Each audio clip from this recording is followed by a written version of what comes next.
Hey guys, we're going to go through this today, the BMW 128 Ti, and also why you should not hate the BMW 1 Series. So the 1 Series originally came out in the early 2000s and was rear-wheel drive only, and came out with a range of engines from the low-powered diesels all the way up to the 135i, which has straight 6, 261 horsepower, 0 to 60, low 6s, top speed 155, very fast, very good looking, and it sounded like pretty much like thunder. It sounded brilliant, and it looked good as well. The issue is you couldn't get in the back if you had legs, and the boot space was so small you couldn't put anything in it if it was bigger than a pencil sharpener. So that was its main issue, and the reason it was like that was because it was rear-wheel drive. That's why you had no boot space. You could only put pencil sharpeners in the boot, and you couldn't sit in the back unless you had no legs. For the simple fact that it was rear-wheel drive, the differential was massive, and it takes up a lot of room. It's a limited slip diff as well. And this was also an issue when they updated it, which was around 2010-ish, around that time. Obviously for the 1 Series we now know, which, brilliant car. But the rear-wheel drive was practically pointless, because obviously they updated that, and the 114D and the 114i and the 116D and the 118i all came out with all 3 cylinders and no power whatsoever. The 114D had 95 horsepower. 95! It doesn't need rear-wheel drive! But obviously the M135i was fabulous, and that had 316 brake horsepower to the rear wheels, straight 6 up front, and did 5.1 seconds. It went like stink and looked the part as well, sounded brilliant. And you could slide it around the corners, and it had a manual option as well. How could you get any better than that? Like, what a car. But still, it had no boot space because it was rear-wheel drive, and the rear legroom was a little bit better. You could get in the back now, but it still was a little bit taken up of space, and it kind of spoiled a brilliant kind of hatchback. But in the 135i, you didn't need really practicality because it was a sports car. But when you buy the 14D or the 118D or the 120D, like the standard slightly slower ones, it was a bit annoying. Especially if you got the 125D or the 125i with 220 horsepower-ish. They were pretty quick. They were Golf GTI quick, 6 seconds, 60-ish, top speed 150, around that mark. They were pretty quick. They suited the rear-wheel drive because they were quite fun, and they were kind of just cars that you could always own without having to shell out 40k to get a 135i. So they suited the rear-wheel drive. But it was still a bit of an issue because obviously everyone was going front-wheel drive and more practical, and they were going less practical and rear-wheel drive. But it made sense on the 135i. So then they facelifted it, didn't they? And they introduced the M140i. Now it went even faster, 335 horsepower. The 135i was also updated, adding an extra 5 bhp to its total, which now stood at 321. 0 to 60 was identical at 5.1 seconds though. And the M140i could do 0 to 60 in under 5 now at 4.8. And the 120D was updated slightly to 187 horsepower, 0 to 60 in 7.1 seconds. The 125D and the 125i were completely axed though, they were gone. New 3-cylinder for the 118i, 134 horsepower. The 114D and 114i went, and the lowest in the range was the 116D. All of that might have just been French, but I'm not bothered. That's how the range stood then, with the 120i as well, let's not forget that. And they were all rear-wheel drive, again. And obviously rear-wheel drive is good. But let me ask you this. Is it really a practical option on a 118i with 134 horsepower and a 3-cylinder from a Mini? Good question. The answer? No. Don't need it. Which is why this is what I think should have happened for the new 1 Series. So, the new 1 Series arrived late 18, early 2019, and it was quite controversial because it had been swapped to a front-wheel drive car. Now, I don't know whether that was a bad thing, because genuinely wasn't a bad option, because front-wheel drive hatches are the best. No brainer. They are the better cars than the 1 Series. However, the biggest part of the 1 Series disappointment was when they said the M135i was all-wheel drive.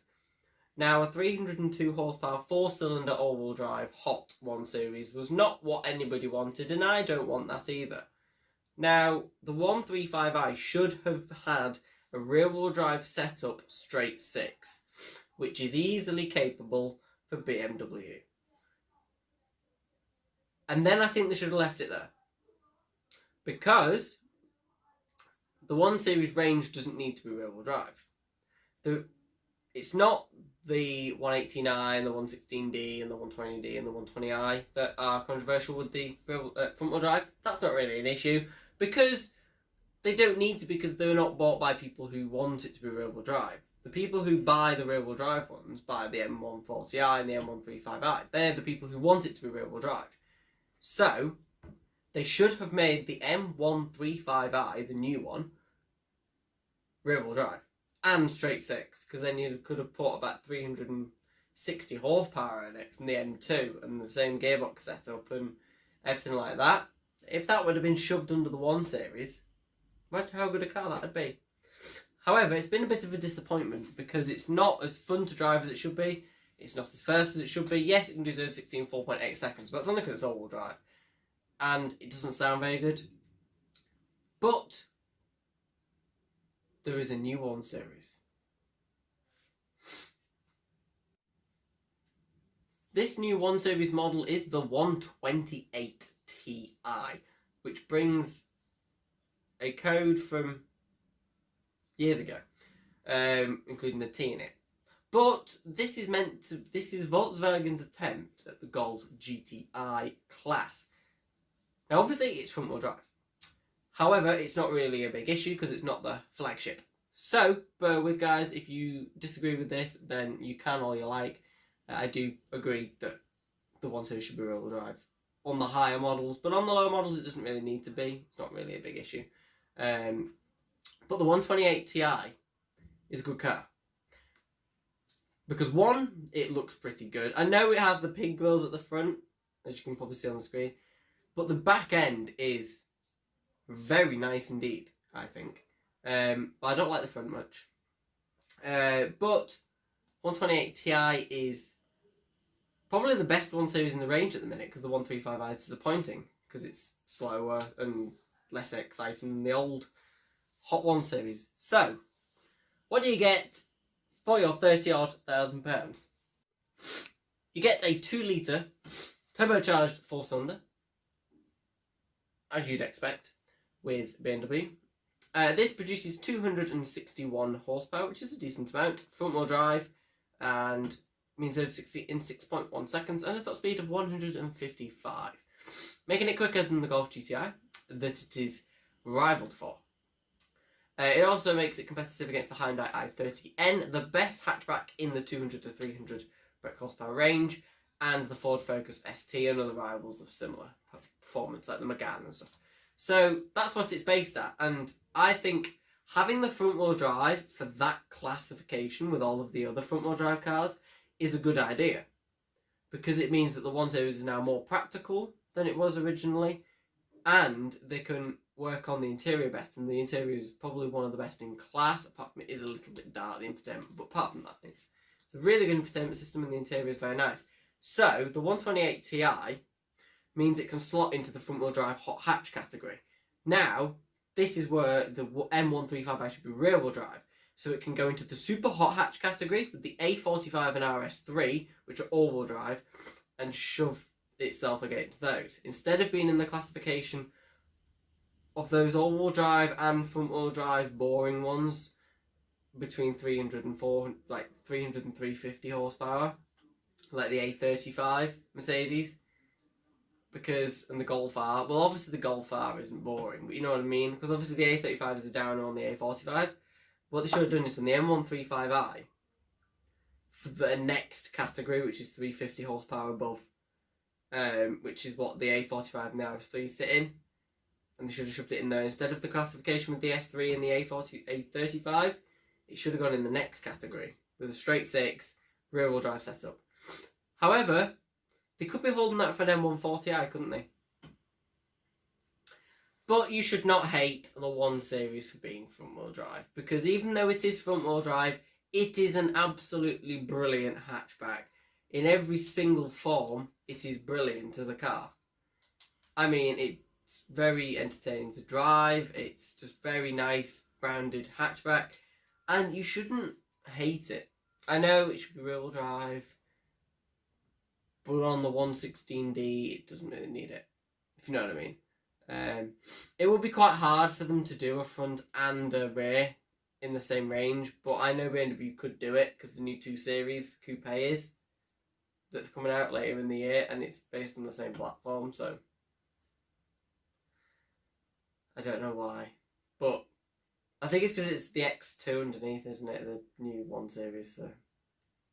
But they're silly. But this is the new 128. They could have done 125 instead of 125i instead of. Oh, I'm confused now. Confused myself. So this is the new 128 Ti, and what do you think about it?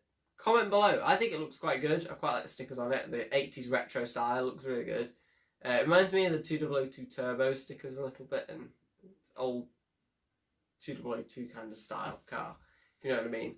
Looks quite good. I quite like it. I still wouldn't buy one. I'd get a Hyundai i30N because I actually have a brain. Because it looks better and goes quicker and is the best hatchback of the category. So I'd go for that, and it's cheaper. But what do you think? Do you hate the 1 Series because it's front-wheel drive?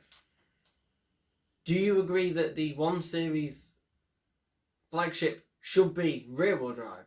What do you think of the 128 with its 261 horsepower and decent amount of poke? Comment below. I'll see you very soon for another video, and make sure to subscribe. Take care of yourselves, and we'll see you soon for more car mini review things.